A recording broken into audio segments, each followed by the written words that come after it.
Hello viewers, BCom के तमाम students और एसोसिएट डिग्री इन कॉमर्स के तमाम स्टूडेंट जो कि बीकॉम पार्ट वन के अब आगे पेपर देने वाले हैं अपकमिंग एग्जाम्स के अंदर, तो उनके लिए मैंने लास्ट एग्जाम का 2024 का जो पास्ट पेपर था जो कि कंबाइन था बीकॉम पार्ट वन और एडीसी पार्ट वन के लिए, उसको मैं यूनिवर्सिटी बोर्ड के पैटर्न के लिहाज से सॉल्व कर रहा हूँ। तो ये वीडियो आपके लिए आपके एग्जाम की प्रिपरेशन में आपकी बहुत ज्यादा हेल्प करने वाली है, तो इस वीडियो को एंड तक देखिएगा और अपने दोस्तों के साथ शेयर कर दीजिएगा ताकि तमाम दोस्तों के अच्छे मार्क्स इकोनॉमिक्स में आ सके। पेपर का स्टडी पहला सवाल था परफेक्ट कंपटीशन और मोनोपोली का डिफरेंस, जो कि 10 नंबर का आपसे सवाल पूछा गया था। इन दोनों के 10 पॉइंट मैंने यहाँ पे हाईलाइट कर दिए हैं। इसके बाद इसका बी पार्ट था कि आपने एक्सप्लेन करना था डायग्राम की मदद से शॉर्ट रन इक्विलिब्रियम किसी भी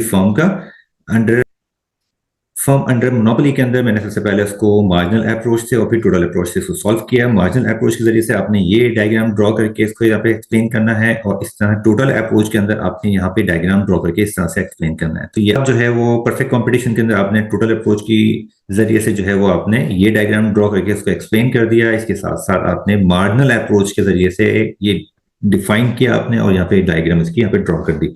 इसके बाद क्वेश्चन टू जो था पूछा गया था आपसे, वो था कि आपने इनडिफरेंस ग्राफ को डिफाइन करना है। आपने ये डिफाइन कर दिया। इसके बाद था इसकी जो प्रॉपर्टीज हैं उसको डायग्राम बना के उसकी सूटेबल एग्जांपल के साथ आपने एक्सप्लेन करना था उसको। तो यहाँ पे जो प्रॉपर्टीज हैं यहाँ मेंशन है इसकी, और यहाँ पे इसकी जो एग्जाम्पल के तौर पर मैंने डायग्राम बनाई हुई है, 4 डायग्राम इसकी बनाई हुई है। तो ये तमाम प्रॉपर्टीज को रिप्रेजेंट कर रही है।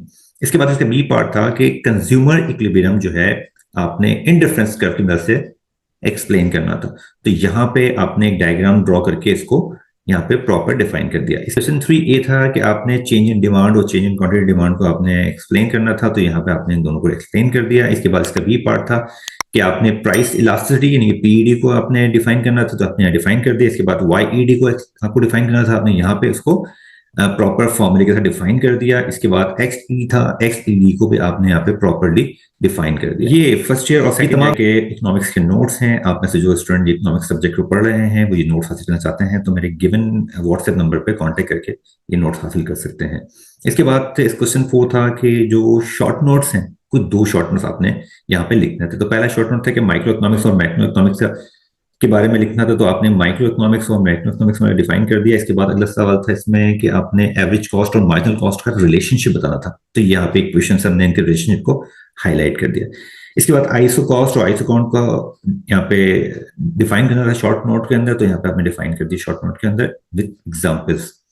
इसके बाद law of diminishing marginal utility, ये चौथा वाला ऑप्शन था आपके पास, जिसको आपने डायग्राम की मदद से और ये टेबल बना के इसको एक्सप्लेन कर दिया। जब मैक्रो के पार्ट में आते हैं जो कि 40 मार्क्स का होता है, इसमें 2 सवाल करने होते हैं। पहला सवाल था कि नेशनल इनकम डिफाइन करना है, आपने नेशनल इनकम डिफाइन कर दी। इसके बाद था कि जो डिफरेंट कॉन्सेप्ट है नेशनल इनकम के वो बताने।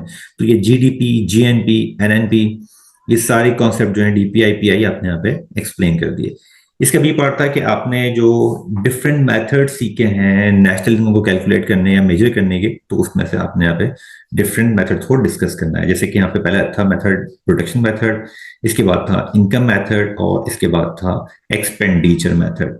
इसके साथ साथ ये एक छोटा सा नोट है जो कि स्टूडेंट्स के लिए गाइडलाइन के तौर पर यहाँ दिया है मैंने कि इसके बाद क्वेश्चन 6 था कि आपने फुल एम्प्लॉयमेंट की जो टर्म है उसको एक्सप्लेन करनी है और डिफरेंट जो टाइप्स हैं अनएम्प्लॉयमेंट की वो आपको बतानी है। तो फुल एम्प्लॉयमेंट क्या है यहाँ पे डिफाइन कर दिया। इसके बाद जितनी भी टाइप्स हैं अनएम्प्लॉयमेंट की वो आपने मेंशन कर दी है।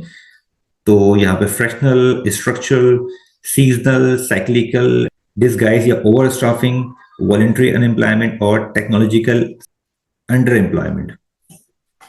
क्वेश्चन 7 था कि आपने मल्टीप्लायर और एसिलरेटर को डिफरेंशिएट करना है, साथ साथ मल्टीप्लायर की जो लिमिटेशंस हैं वो आपने हाईलाइट करनी है। तो यहाँ प्रॉपर इसकी जो क्लासिफिकेशन होती है डिफरेंशिएशन में वो मैंने यहाँ पे डिफाइन कर दी है। इसको स्टडी कर लीजिएगा इस टेबल को पूरी। इसके बाद जो इसकी लिमिटेशंस थी तो ये सारी लिमिटेशंस यहाँ पे मैंने हाईलाइट की हुई है, तो आपकी लर्निंग में आपको सपोर्ट करेगा। क्वेश्चन 8 में था कि आपने शॉर्ट नोट करने थे। पहला था इंड्यूस इन्वेस्टमेंट और ऑटोनोमस इन्वेस्टमेंट, तो यहाँ पे इंड्यूस और ऑटोनोमस को डिफाइन किया हुआ है। फिर था बिजनेस साइकिल के हवाले से, तो बिजनेस साइकिल की तमाम फेजेस और डायग्राम ड्रॉ कर दी है।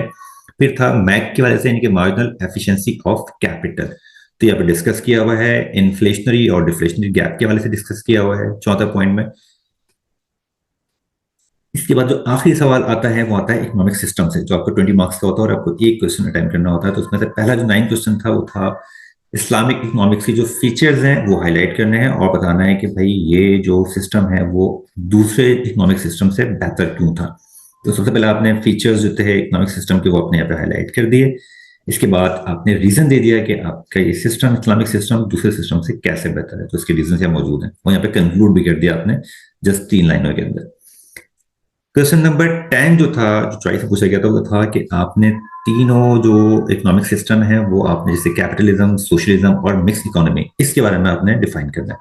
तो आपने मार्केट इकोनॉमी को, जिसको हम कहते हैं कैपिटलिज्म, इसके बाद कमांड इकोनॉमी जिसको हम कहते हैं सोशलिज्म, इसके साथ साथ मिक्स इकोनॉमी, इन तीनों को यहाँ पे प्रॉपर डिफाइन कर दिया है और एक समरी बना दी मैंने आप सबके लिए कि स्टूडेंट जस्ट ग्लैंस इसको देखकर इजीली अंडरस्टैंड कर सके। इस तरह के तमाम पास्ट पेपर मैं सॉल्व करके अपने यूट्यूब चैनल पे अपलोड करने वाला हूँ वीडियोस को, तो आपने जल्दी से मेरे यूट्यूब चैनल को स्कैन करके मेरे चैनल को सब्सक्राइब कर लेना ताकि तमाम वीडियोस आपके पास पहुंच जाए। फेसबुक पेज और व्हाट्सएप चैनल को भी जरूर लाइक और फॉलो कर लीजिएगा।